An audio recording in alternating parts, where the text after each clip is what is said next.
all these different ways those different signals can be targeted. And for hair loss, I think there's a lot that we can still tap into with those hallmarks of aging. So combine that with regenerative medicine. I think the future is kind of really exciting.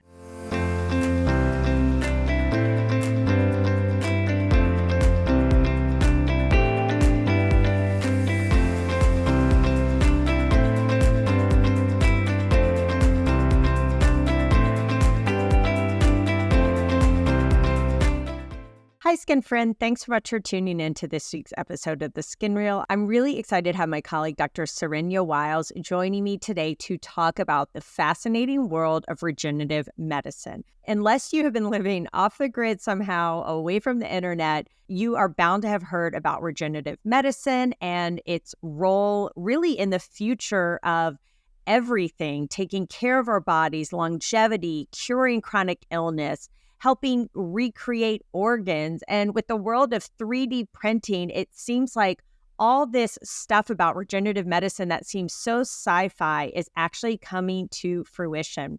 But there is a lot of hype. There's a lot of nonsense. There's a lot of scammers out there trying to take advantage of people who are desperate for hope, desperate for a cure, for some sort of therapy involving regenerative medicine. And so it's a little bit of the wild, wild west out there, buyer beware situation. And that is why I'm so thrilled to have Dr. Wyles on. She is director of the Mayo Clinic's Regenerative Dermatology and Skin Longevity Laboratory. She has NIH-funded laboratories where they are looking into preclinical and clinical programs focused on regenerative biotherapies for inflammatory skin conditions as well as age-related skin conditions. And it is a really, really exciting time. There are so much cool things coming out there that are in clinical trials or now being brought to the public. So I love our conversation today and how we're going to really break down what's real, what's hype, what's sci-fi, what's too good to be true, and what we really have and really the future of this very exciting world of health and longevity. I really want to pick your brain about all things regenerative medicine. It just is such a cool component of medicine. I really feel like it's the future. And I love that I get to talk to someone who's the director of regenerative medicine or skin medicine, right, at Mayo. So thank you so much for being here. Thanks, Dr. Mina. It's a delight to be here and join you today. So can you just tell the listeners out there, like, what is regenerative medicine? Because I feel like we hear this term and part of me is like, is this like cryogenetically freezing your body? Like, what does this really mean? What exactly is it? We've been fascinated with the idea of regeneration for centuries. It actually dates back to Greek mythology. So if we were to think about the story of Prometheus, he stole fire from Zeus, and what he was done was banished to punishment, where Zeus's eagle would come and peck at his liver. Night after night, the liver would regenerate the next day. So this is the idea that we have that natural ability to regenerate, to heal, to kind of restore tissues. And that idea is true to this day because the liver is one of your organs that can regenerate, just like the skin. And we have this capacity that's innate within us, this idea of regeneration, that we can restore form and function. It seems like sci-fi and myth, but there's actually potential to it. We've seen it in other species like salamanders and axolotls. If you actually take a limb or a portion of their part out, it can regrow. It can restore that full limb back again. So it's this magical idea that we can restore form and function that's been kind of saved or captured within evolution. So we can still do that. We are limited. We're not as efficient as the salamanders to regenerate whole limbs, but we can regenerate parts of our bodies like the skin and the liver and certain cells that actually allow us to be able to do that. So that's the whole idea of regenerative medicine. It's the concept of restoring form and function. You can tell me, is this real, right? Like people will grow like an ear in a petri dish. And then, the goal is, right, to be able to then put that onto a person, or grow skin, right, to cover someone who's covered in scars from severe burns or injury, right? Exactly. And the science is advancing at such an accelerated pace. So we can utilize things like 3D bioprinting, which is tissue engineering. And now and tissue engineers are talking with the biologists. So we're actually getting quite efficient at doing these well. And the idea being that with organ transplant and organ shortages, can we utilize some of these abilities to regenerate, to print skin, to print ears, to print organs, etc., to be able to use for human use? And the same idea with grafts and other things. The FDA has actually been very supportive of regenerative medicine by creating a designation. It's called Regenerative Medicine Advanced Therapies, or RMAT. So what this designation allows us to do is it accelerates therapy. So for a drug or a graft or a printed part to get approval, it usually takes about 10 years. But with this RMAT designation, it's actually advanced now, where it can be up to 5 years or even sooner with preclinical studies. So they're very supportive. I think the future is very bright for this field. Yeah, it certainly seems that way. And I'll be honest, I'm glad there's smart people like you out there doing this research, because I'm still kind of stuck on what's a 3D printer and how does it really print stuff. So to me, that's just mind boggling. But I'm glad you mentioned that about the government being supportive of this, because I know sometimes I feel like, is this kind of like the Wild West? Is this real? It seems like there's maybe a lot of like snake oil and fraud potentially. And then, of course, like ethical concerns. I feel like you hear regenerative medicine, you think stem cells, and then you think potentially some concerns about how stem cells are, obtained, right? So can you speak a little bit about that? I have some friends who are really into natural things. And one of them came out to me and was talking about getting stem cell IV therapy. And I thought to myself, I didn't think this was like FDA approved or allowed. So there's stem cell, it seems like clinics around offering this kind of stuff. I know a life coach who's offering stem cell therapy. Is this real? I didn't think stem cells were really at that point. I thought it was just for like hematopoietic, like bone marrow conditions. So can you speak to that a little bit? Yes, I would be very cautious with therapies offered such as that. It's not approved, it's not regulated, it still needs to go through clinical trials. I think it's, even the word stem cell, there's actually 4 or 5 different types of stem cells. So you can have stem cells that are adult stem cells. These come from within us, like our skin. Our skin turns over fat, bone marrow, umbilical cord, placenta, amniotic fluid. All these have stem cells within them. And then we also can have embryonic stem cells, which is a very different category of stem cells that has ethical concerns. They're very rich in their ability to self-renew to the point they can actually create teratomas or tumors if you transplant them incorrectly. So there's a lot of concerns with the right type of stem cells being utilized for treatment, and also to be able to say how effective are they. These are usually allogeneic, meaning from other. So you can have autologous from self or allogeneic from other.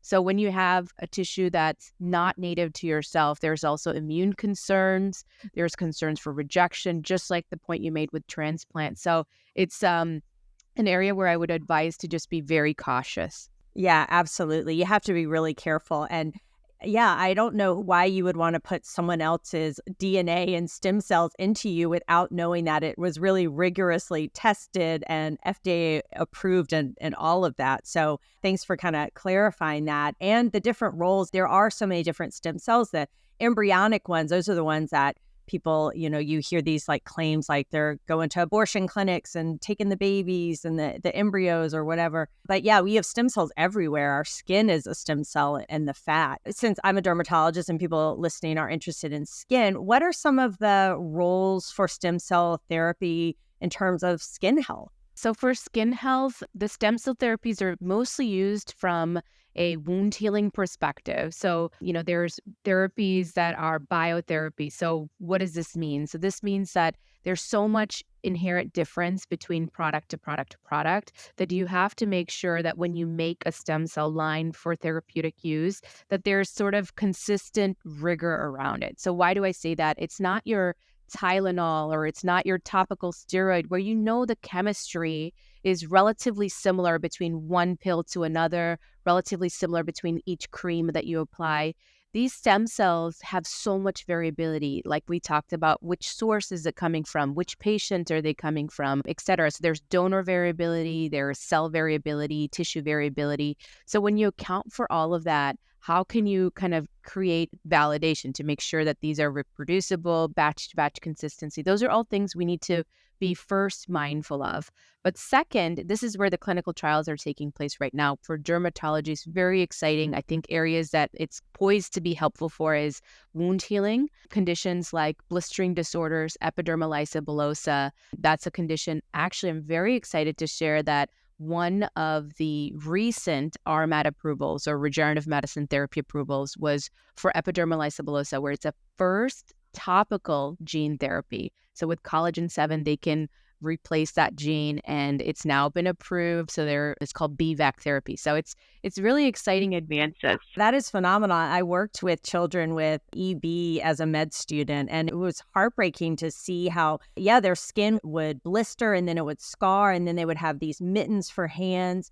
And to be able to provide a topical therapy, that is huge. I love hearing that. That's amazing. Exactly. So the science is there. I mean, that therapy took about 5-6 years to be in preclinical studies in all the right way. Now it's at market. So it's not far-fetched. I think we just have to be cautious in the current environment with what's being offered. I think the other thing that's part of the regenerative medicine toolkit is exosomes, and that's a buzzword right now, and it's kind of all over. So that's another area where, there is variability there as well. So I think of exosomes, I definitely want to talk about that, as being sort of the message from the stem cells that are packaged in these little envelopes and vesicles and then sent out. So you, as a regenerative medicine specialist, can you say that more eloquently? Like, what are exosomes? I think this is where we've moved away from stem cells. Is do we even need the cell source? Because are they the cell that it's working, or is it the cell message? So is it something that they're secreting, right? So if it's the message, then why not just use the message in a very more potent or direct way? Take away the messenger, just use the message, right? So that is the concept with exosomes, is that you can have these signals, whether it's from an exosome from a stem cell or an exosome from platelets or exosomes from other tissues. It's specific to where the source is coming from. So if you were to have a stem cell exosome, it would work in ways that an adipose stem cell was going to work. If you had a platelet exosome, it would work in a way that a platelet was going to work. And if you had a cancer exosome, it would work in a way that the cancer was going to work. So by metastasizing, et cetera. So they're good exosomes, bad exosomes. So it's an umbrella term. It just means a message. Exosomes, it's such an exciting area right now. There's so much interest. The public is starting to hear about it. People are starting to ask me about it. I'm learning more about it. But I feel like we're still in such an early stage of development with exosomes. And I know you know that because you're one of the centers actually doing the research in this really exciting area. But they have so much potential to really change the whole landscape of regenerative medicine. I am seeing exosome products now commercially available. I'm having companies contact my office saying that they've got exosome products. Would I be interested in them, and that they can be used after treatments to help with healing? And I'm also just seeing over the counter, like on the shelf, products saying they have exosomes. And it's confusing because how do I know? How would a regular consumer know if these products really work? Because I'm a board certified dermatologist and I'm still wondering, like, is this hype? Does this product really work? How do we really know it's going to do what it says it's going to do? So for these over-the-counter products that say they contain exosomes, is this something we should be buying? How do we know, A, that the exosomes are really in there, that they've been sourced appropriately, they're still viable? And then secondly, exosomes are just the vehicle, right? Like, what's the message inside the exosomes? That's what really matters. Because I don't want an exosome that's promoting cancer or cell death. I want an exosome that is carrying a message that's going to help with wound healing or help with rejuvenating my skin and helping with maybe cell turnover. So how can the average consumer know if these products are really worth it, or if we're just buying a really expensive moisturizer? And I'd also love to know, can these exosomes really penetrate through the skin barrier, or do we need to damage the skin barrier first in order for them to work, like, say, after a resurfacing procedure or microneedling? We actually did this study at Mayo Clinic on this. So we did a study with platelet exosomes and the active ingredient being human platelet extract there. And what we found was that twice daily topical application can be beneficial. So we saw improvement in redness. And then we also took skin biopsies from patients. So after twice daily application, took biopsy at 12 weeks and looked under the microscope. We did something called electron microscopy, where we can actually go in and look at the collagen fibrils. And what we found was these exosomes are actually migrating to the collagen fibrils and kind of attaching to these strands. So they are able to penetrate if applied topically. But you have to be careful because, like I was saying before, there's great variability in exosome sourcing, also in exosome production. So if I were to tell you to bake a cake, there's all these different ways to do it, right? You could put it in the oven, you could have different ingredients in there. There's so much variability. So not all exosome products are the same. And sometimes with the isolation of the exosomes, you may not even be getting exosomes. It's just a blanket term. You may be just getting other type of cell signals. So just be mindful that it just really depends. The product that we tested in the study did show that it was able to penetrate through the skin. They're small enough. You just have to make sure that they're intact versus something that is not intact. So this is why I actually say the current landscape of using exosomes with microneedling, that's not allowed. Or current landscape in kind of doing anything ablative in exosomes, that needs an FDA study for proper regulation. But topical application does live in a little bit of gray area of that's outside of that. That's really good to know because I always thought you needed a damaged skin barrier for them to work. I always thought that just having an exosome and cream was just an expensive moisturizer. So you have definitely opened my eyes, and I'm glad there's actually legitimate data behind that in a study for sure. Yes, we're definitely looking at the preclinical study. So we're very excited to be doing the studies right now. We're putting together an IND, which is an FDA investigational new drug. So before you inject anything into the skin or for hair injectable, you have to have the right study. So starting on that, going already at Mayo Clinic, the companies that are kind of sponsoring some of these trials currently have up to 18 INDs, which is investigational new drug for compassionate use for wound healing, et cetera. So this is a really exciting space because we're trying to do it the right way, trying to get the clinical validation. And so these studies need to be completed before injection is proposed. Yeah. Now, what about hair regrowth? Because this is such an area of interest. So many people are struggling with hair loss. I used to think just men struggled with hair loss, that was something only men were affected by. And now I'm realizing all these women in the perimenopause, menopausal period and beyond are really struggling with hair thinning and hair loss. I had no idea was a concern. And so hair loss is really universal for men and women. Yeah, so hair growth is a very exciting, huge market. And I think for hair growth, we are still being able to use these regenerative therapies for hair growth. I think it's the perfect marriage because we know that PRP is starting to show early evidence. In some patients it can work, some patients it doesn't work so well, but it's that potential that we know that with PRP, platelet-rich plasma, hair growth can be stimulated in certain individuals, right? It's these dormant hair follicles. You can kind of tip them over into regeneration. So the idea now is, can you utilize some of these newer treatments like exosomes, et cetera, for hair fullness, volumization topically, but then later on to work on these IND studies to make a more targeted approach to get at the hair follicle for growth. I think there's definitely a huge interest there, but I also think it's a multimodal approach. Regenerative medicine is one piece of the puzzle. There's other aspects that's going to be coming about in the next year or two, is starting to already make the headlines, is the ideas of hallmarks of aging, or these are factors of longevity. These are reasons why our hair thins, our hair grays, our skin wrinkles. If we look at the molecular reasoning of why this happens, there are these different factors that have been described, these 12 hallmarks of aging that have been published. Things like cellular senescence or zombie cells that can accumulate in the skin, telomere attrition or damage to the telomeres, microbiome changes, mitochondrial changes. So all these different ways, those different signals can be targeted. And for hair loss, I think there's a lot that we can still tap into with those hallmarks of aging. So combine that with regenerative medicine. I think the future is kind of really exciting in terms of where the science is going. That is so cool, Dr. Wiles. I saw you do an interview on, I believe it was NBC, about zombie cells. You have to tell me more. What are zombie cells? So zombie cells are these cells that can accumulate with aging or with injury, etc. So what exactly is it? They're called senescent cells.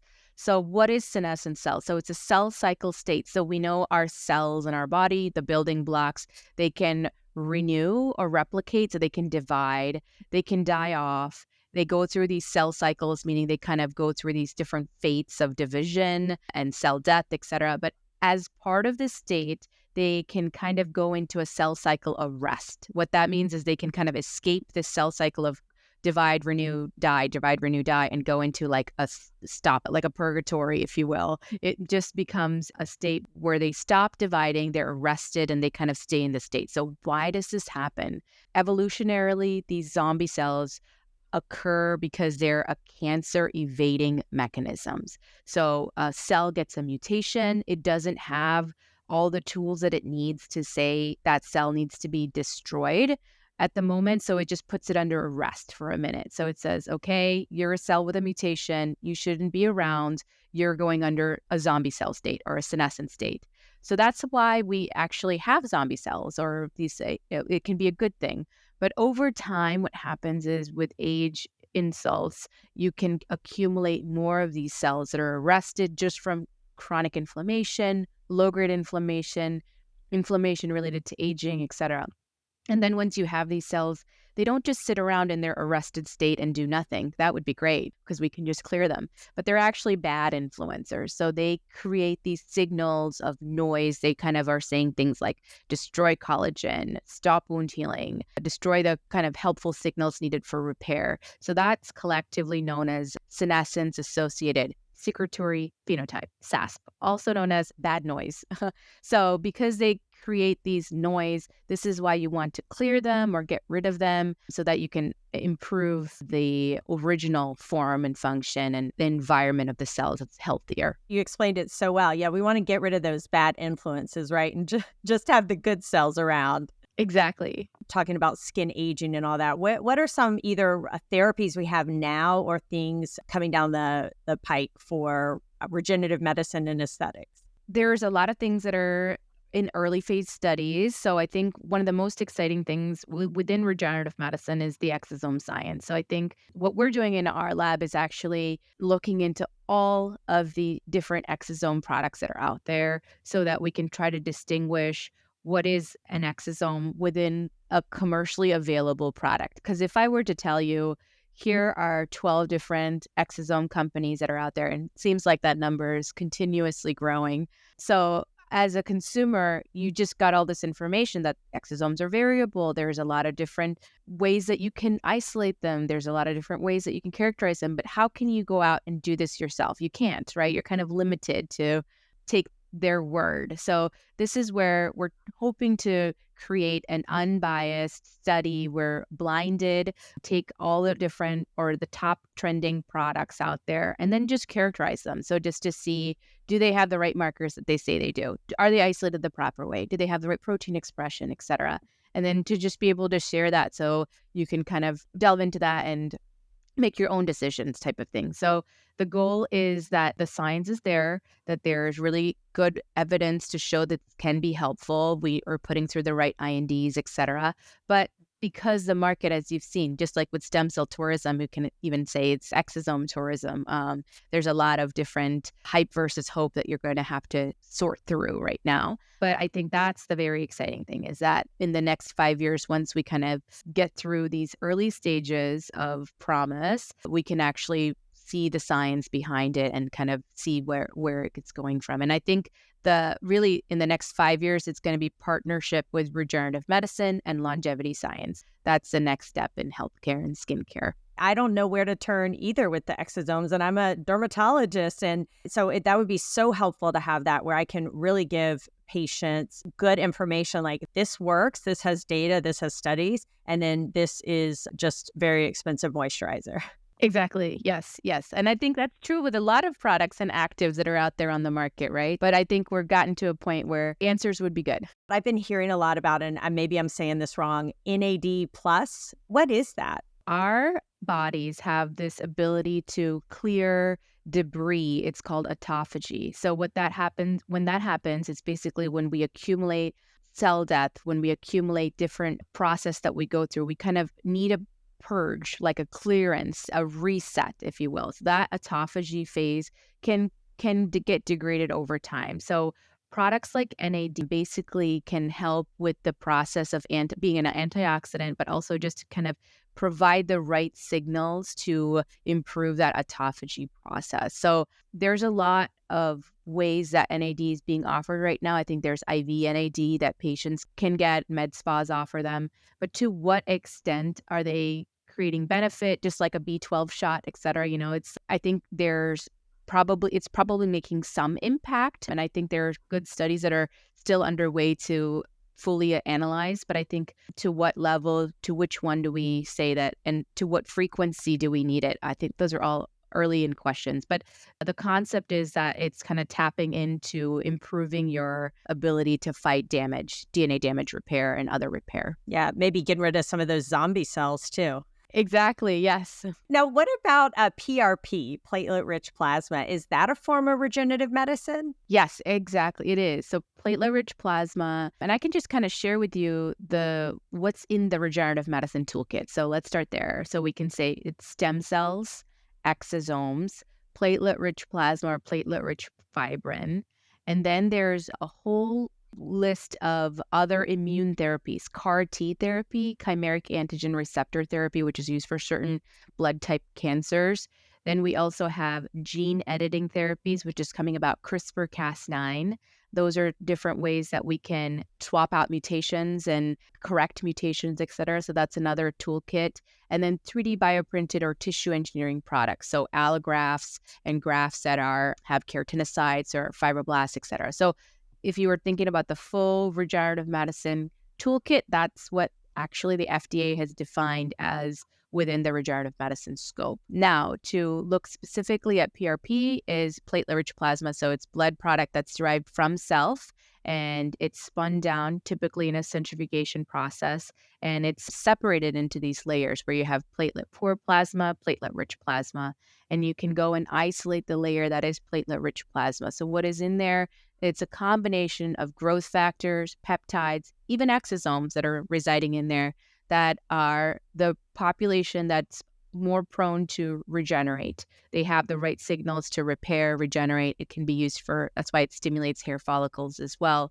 So that's the idea behind platelet-rich plasma. Now, how does it translate? I always say when you have a product that's from self, it can greatly vary. So between you and me, there can be factors based on diet, based on where we live, based on how much sleep we've gotten the night before. Your serum varies. So just that in that way, your platelets will vary too. So if you're having a patient that you're recommending PRP for and you give them a sequence of treatments that they need, it's going to be variable in terms of the report, which is why we don't have good clinical trials that show how the treatment can be effective. So in that way, PRP is within the regenerative toolkit. And this is where I think platelet exosomes now actually kind of have a nicer next phase of being able to share that therapy and mechanism is kind of an advanced version of PRP. Yeah, right. Where you could maybe have it more standardized, right? So less of that variability. So you know what you're getting with each treatment. Exactly. Yeah. This has been super eye-opening, Dr. Wyles. I've learned so much. I would love for you just to share with the listeners maybe your top 3 takeaways for regenerative medicine, since you are an expert in this arena. Yes, absolutely, Dr. Mina. So my top 3 takeaways is regenerative medicine is a cutting edge new area within medicine that's grown a lot within dermatology. So specifically, it's the idea of restoring form and function, it being able to achieve natural healing through the ways that our bodies naturally heal. The regenerative medicine takeaway for what's within the toolkit is everything from stem cells to PRP, which is now actually first generation technology. And then now the second generation or newer technology is exosomes. And the third generation technology is things like gene editing with CRISPR-Cas9. So that's the whole scope and span of what we have in the toolkit. The other thing I would like the listeners to take away is that these therapies are in preclinical phases, and we need to just wait before injecting anything. None of it is FDA approved or even for IV. So we'll have to get the right studies done before lightening our wallet. These treatments, they can be really expensive, and you want to make sure you're not getting taken advantage of. And I know that in other countries, there's medical tourism for these stem cell therapies and treatments. And I've had some of my patients go with their family members for more experimental treatment for things like multiple sclerosis or leukemias or other conditions. And some have had success and others have spent just a lot of money and not gotten the results that they were hoping for. I mean, I've had a patient who took a second mortgage on her house to go for a stem cell therapy elsewhere. And it plays on people's hope. So you just have to be cautious. And, I think at the end, we always know that the patient decides on their own. And so we just need to be informed so we can guide that decision. Certainly buyer beware at this point. I really think this is such an amazing area in medicine and truly the future of medicine. And I love that there are physicians and scientists like yourself doing this important work, doing the research, doing the studies to make sure that these treatments are effective, that they're safe, and making sure that the claims that people are making are factual and true. Dr. Wyles, this has been a lot of fun. I've learned a ton myself, and I'm going to have you back on in about 5 years because I just think the whole landscape is going to change so much each year. And it'll be fun to kind of look back on where we've come from. But I really appreciate you opening my eyes and the audience's eyes to this really amazing area and the future of medicine. Oh, happy to be here. I can't wait to hear about all the amazing stuff your lab is doing. And I really appreciate your time. And thank you for listening. And I will see you next week, Skin Friend.